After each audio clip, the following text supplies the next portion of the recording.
promo tuh juga luar biasa banget. Walaupun masih beberapa netizen kita tuh masih tidak tahu bedanya remake dan plagiat tuh seperti apa. Gitu. Jadi kita memang harus terus, mudah-mudahan teman-teman media pun juga bisa membantu bahwa sebuah film remake itu sama sekali bukan plagiat. Ya. Kita punya izin resmi, punya prosedur yang resmi gitu. Mungkin edukasi ini yang mulai harus kita sebarkan sih. Karena bukan cuma Miracle aja, nanti akan banyak film-film remake. Betul. Dan film remake itu kan bukan cuman sekedar mengadaptasi, tapi bagian dari tribute kita, penghormatan kita terhadap film originalnya gitu. Ya. Bahwa ada sebuah film yang bagus, sebuah film yang mempunyai misi dan pesan yang luar biasa, mau kita sebarkan lebih luas lagi lewat versi Indonesia. Dan kan kadang-kadang nggak semua orang juga punya materi mendapatkan film Miracle in Cell No. 7 yang original itu. Ya. Susah kan. Terus bahasanya juga ada gap dialog bahasa. Dan ketika dijadikan film versi Indonesia, itu akan memudahkan bagi pencinta film Indonesia untuk lebih dekat menonton film Miracle in Cell No. 7 lewat bahasa kita sehari-hari. Yes, itu karena banyak netizen, ini mah sama sama yang ini lah, emang Ya, iya. sama. Karena memang ini adaptasi. Karena ini adaptasi dan Iya. ini kira-kira udah, dan ini saat Indonesia itu yang mungkin kita minta bantuan dari teman-teman media juga ya untuk penontonnya, pembacanya dan pendengarnya supaya masalah ini nih ke netizen nih, ini nih film adaptasi memang dari sebuah IP Jangan besar. kadang-kadang juga ada, jangan dimarahin, ini gua asli remake, bukan, enggak juga kan. Enggak. Kadang-kadang setiap orang kan nggak terlalu tahu tentang adaptasi atau remake gitu. Jadi memang harus kita edukasi pelan-pelan. Nah, tapi teman-teman media juga penasaran tentang pendalaman karakter yang lo build di sini sih, Mas Vino. Layernya kan banyak ya kalau kita nonton versi yang aslinya gitu ya. Nah, ini berapa lama akhirnya lo bisa into ke dalam karakter ini, Mas Vino? Jadi harus diakuin pembentukan karakter Dodo itu bukan dari saya sendiri sih. Teman-teman semua di sini tuh juga salah satu fansnya film Miracle in Cell No. 7 dan mereka tuh punya bayangan sendiri kalau Ya. di Indonesia tuh akan jadi seperti apa gitu. Sutradara, produser juga punya bayangan seperti apa. Nah, saya tinggal merangkum gitu. Tapi ngerangkum ini kan juga harus on track, harus harus sesuai dengan kaidah-kaidahnya gitu. Saya sempat diskusi dengan beberapa psikolog, psikiater, tentang apa sih yang kita mau angkat, special needs seperti apa yang mau kita angkat di sini. Ini kan lebih ke intelektual disabilitas gitu. Ya.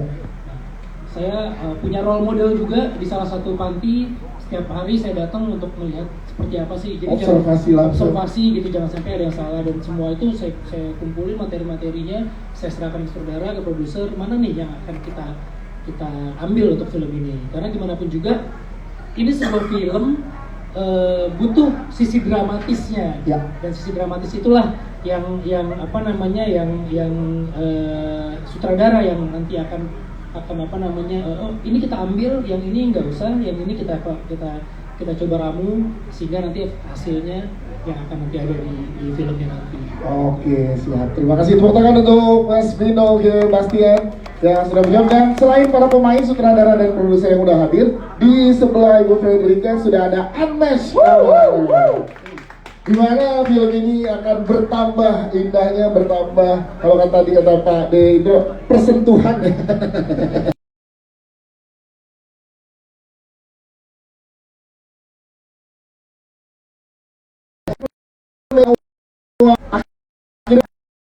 Project Miracle in Cell No. 7 ini, Anmesh, boleh silakan kakak Anmesh. Oke, sebelumnya saya terima kasih banyak sudah dibantuin di Miracle in Cell No. 7 adaptasi di Indonesia. Saya kebetulan fans banget sama film ini, dan ya begitu ditawarin untuk mengisi original soundtrack, saya sangat excited dan tidak menolak, langsung mau. Apalagi dengar cerita bahwa lagu ini yang saya bawakan, kebetulan lagu yang saya bawakan ini udah di recycle oleh beberapa penyanyi hebat juga. Langsung saya tag, judulnya Andaikan Kau Datang. Ya, pasti teman-teman media udah pada akrab dengan lagu ini ya, Anmesh ya. Baru aja dirilis tadi jam 5 sore. Jadi udah bisa dilihat. Dan saya nggak mau banyak ngomong, cuman saya sangat bangga bisa terlibat di proyek ini. Saya cuma mau bilang nanti tanggal 8 September saya udah nyanyiin dengan segenap hati saya, dengan semua bayangan saya bahwa nanti di film ini akan ada lagu ini. Ya. Saya cuma mau bilang film ini sangat menginspirasi, sangat keren, dan terima kasih banyak buat Falcon yang udah ngangkat cerita ini untuk diadaptasi di Indonesia. Dan ya pokoknya wajib nangis karena ini jadi pembelajaran buat kita. Pasti nangis nonton film ini. Saya sangat berterima kasih dilibatkan di proyek ini. Oke. Bagus sekali lagunya. Andai kau dan Salah. Kadang-kadang yakin tapi salah. Andai aku bisa. Beda juga, salah juga. Ames, tapi tadi Ames cerita sedikit kalau Ames tuh emang ngefans juga dengan filmnya gitu ya. Terus ini terlibat langsung gitu dengan ada di sini nih.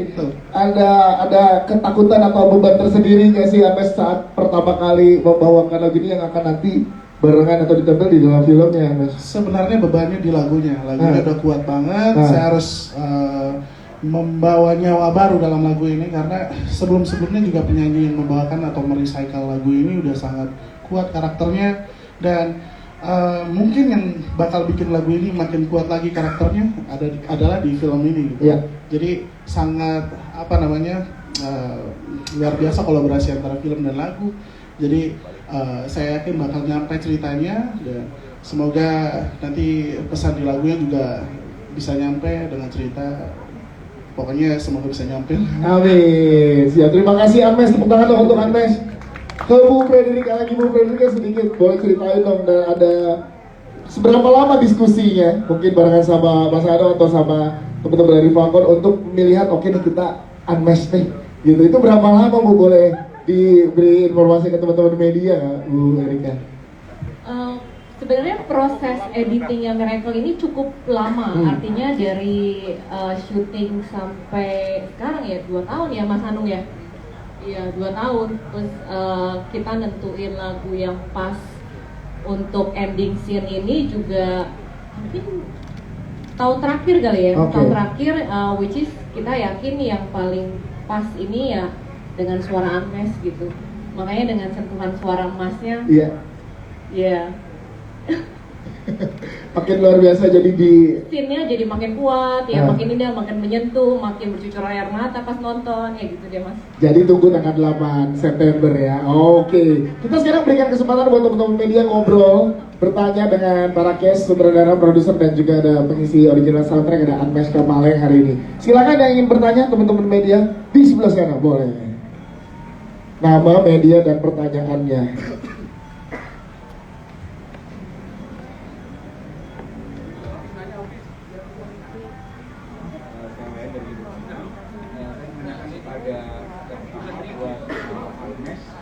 Kita tahu sama tahu bahwa lagu Andaikan Kau Datang ini kan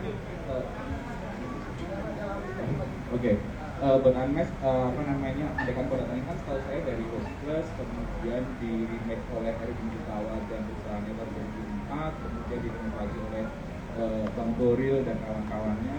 Bagaimana siapa kamu untuk bisa lepas dari bayang-bayang 3 nama besar ini dan sehingga lagu ini bisa menjadi istilahnya milik kamu seutuhnya untuk beberapa terus lebih mudah nyanyi lagu asli atau mengcover lagu orang. Terus yang kedua kita punya banyak buat Mbak Erika kita punya banyak apa istilahnya pusaka musik di masa lalu, tapi kenapa pilihannya itu menjatuh ke lagu Andaikan Kau Datang. Kedua buat Kang Mas Hanur mau nanya, ini kan film berdasarkan material yang memang sudah ada, established dan populer di kalangan maupun di Asia. Bagaimana siasatnya Mas Hanung supaya Miracle bisa mempersatukan ini dan mereka itu tidak sekedar versi aslinya, tapi juga film ini punya identitas sebagai film Indonesia meskipun materialnya dari Korea Selatan. Terima kasih. Terima kasih Kawayan. Kawayan kayak penyanyi ya Kawayan yang lama-lama mikir jauh. Oh iya benar.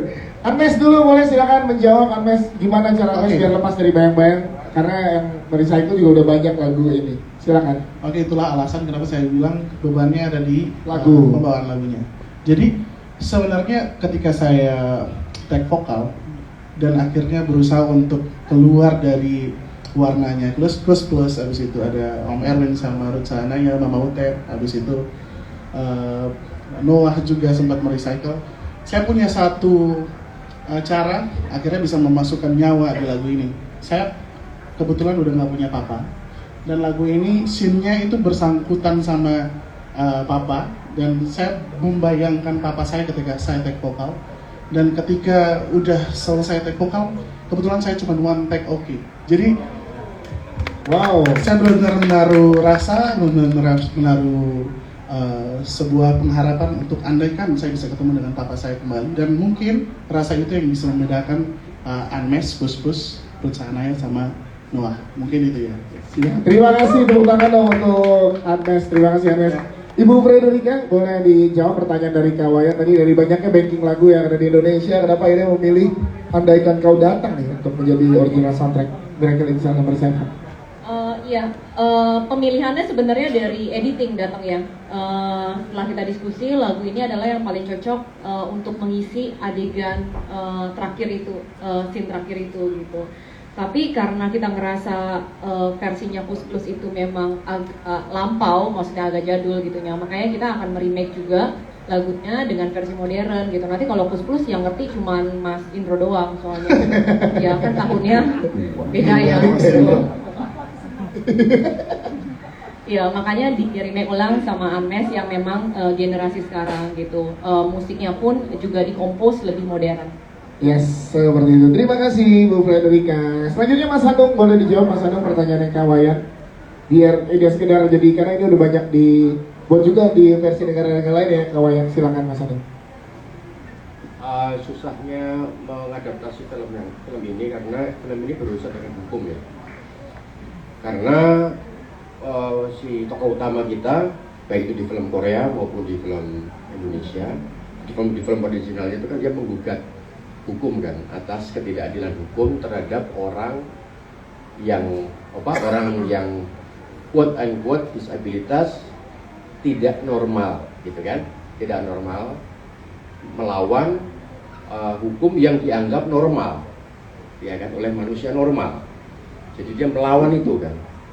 Endingnya si orang ini menang kan, yang disabilitas ini menang, tapi sudah telat gitu kan. Nah, ketika yang dilawan hukum, kita akan punya pasal undang-undang ITE pasal 27. Jadi ini sangat mungkin sekali dilaporkan sebagai pencemaran nama baik hukum. Karena itu saya sengaja membuat salah. Jadi sengaja membuat salah itu, kalau ada orang lihat hakim kok bajunya kayak gitu ya, ya sengaja. Ini kan bukan hakim pengadilan tipikor. Ini kan bukan pengadilan, ini pengadilan pidana, tapi kenapa kostumnya pengadilan agama? Itu sengaja. Jadi nanti kalau ada orang yang rese bilang kemudian sutradaranya kurang riset nih, ya. Ya saya kurang riset karena ada undang-undang ITE. Kalau saya menggunakan plak persis seperti itu, maka saya akan kena. Gitu. Jadi ini semua simbol tentang Indonesia saya buang, sekalipun berbahasa Indonesia. Tidak ada lambang Garuda Pancasila, tidak ada bendera Indonesia, tidak ada foto presiden. Mestinya kan di pengadilan ada foto presiden dong, itu pasti. Ya kan? Ada lambang Garuda Pancasila, itu pasti. Di sini nggak ada. Saya buang semuanya. Gitu. Ini bukan tanpa dasar. Saya tadinya, ya kan, mau mengadaptasi, benar-benar murni mengadaptasi hukum di Indonesia. Tapi kemudian disarankan oleh lawyer, pengacara dari pihak Falcon, serius Mas Gano mau bikin mengadaptasi secara murni hukum Indonesia. Ntar saya yang repot Mas. Oh iya betul. Itulah kenapa pokoknya sejak urusan film masuk pengadilan itu kan mungkin dari seluruh sutradara di Indonesia cuma saya berhadapan dengan hakim hanya karena urusan film gitu kan. Itu mungkin saya. Sejak peristiwa itu, semua yang ada di dalam film saya yang melibatkan aparat, semua salah. Polisinya, lambangnya saya bikin salah. Semua salah. Perhatikan aja film saya. Ya kan? Lambang pangkat jenderal, mungkin kostumnya benar, kostumnya coklat gitu kan. Tapi selalu ada lambang yang saya buat salah. Itu karena apa? Karena hakimnya yang dulu menyidang saya itu bilang, kenapa sih tidak kamu plesetin aja? Kan saya belajar film untuk membuat agar ini otentik. Orang dia aja sampai sampai riset kok agar supaya otentik gitu kan. Tapi pada akhirnya kenyataan saya hidup di negara Indonesia dengan undang-undang itu yang membuat akhirnya saya harus berbuat salah bukan berbuat benar. Jadi itu ya. Jadi kalau mau pengennya mengadaptasi gitu kan, tapi pada akhirnya enggak, ya udah, karena enggak ya udah, yang saya adaptasi hanya bahasa, hanya plot, hanya cerita, hanya alasan si tokoh utama kita kenapa masuk penjara, kenapa dituduh membunuh, itu kan alasannya kan ada. Kalau di apa namanya, kalau di original movie-nya kan karena cuaca salju mengeras terus kemudian kepleset jatuh meninggal kan, gitu kan. Nah itu kan karena kita nggak ada cuaca dingin, maka kemudian kita membuat alasan kenapa si tokoh utama ini meninggal, akhirnya menjadi tuduhan itu tadi gitu. Itu doang yang kita. Tapi semuanya kita buat fiktif. Sampai baju ini fiktif semua, karena kalau asli wah udah kena udah kena pengadilan, udah kena dari kehakiman saya. Kehakiman pasti akan musuh saya karena wah itu saya nggak begitu, penjaranya nggak begitu. Karena terus terang penjara sekarang itu bagus-bagus. Ketika saya datang ke sana, ya kan, itu kamar semua bersih, lantainya bersih, ada tempat buat basket, ada tempat buat apa namanya pengajian, atau bersih sekali. Terus saya bilang ini boleh nggak saya lumutkan di sini apa segala macam. Karena kalau kita pasang kamera di penjara itu terlihat itu seperti kos-kosan. Kos-kosan tapi berjurit. Demi Allah itu bersih sekali. Terus saya bilang boleh nggak ini saya lumutkan, saya apa biar kesannya itu angker gitu, ya kan? Nggak boleh. Karena mereka kan ketika datang orang untuk syuting kan berharap penjara kami kan harus terekspos secara bersih, manusiawi, tidak. Sementara di film ini sebenarnya tidak manusiawi sekali gitu kan. Siap, Pak Sadok. Sebentar kita break azan isya dulu sebentar. Ya,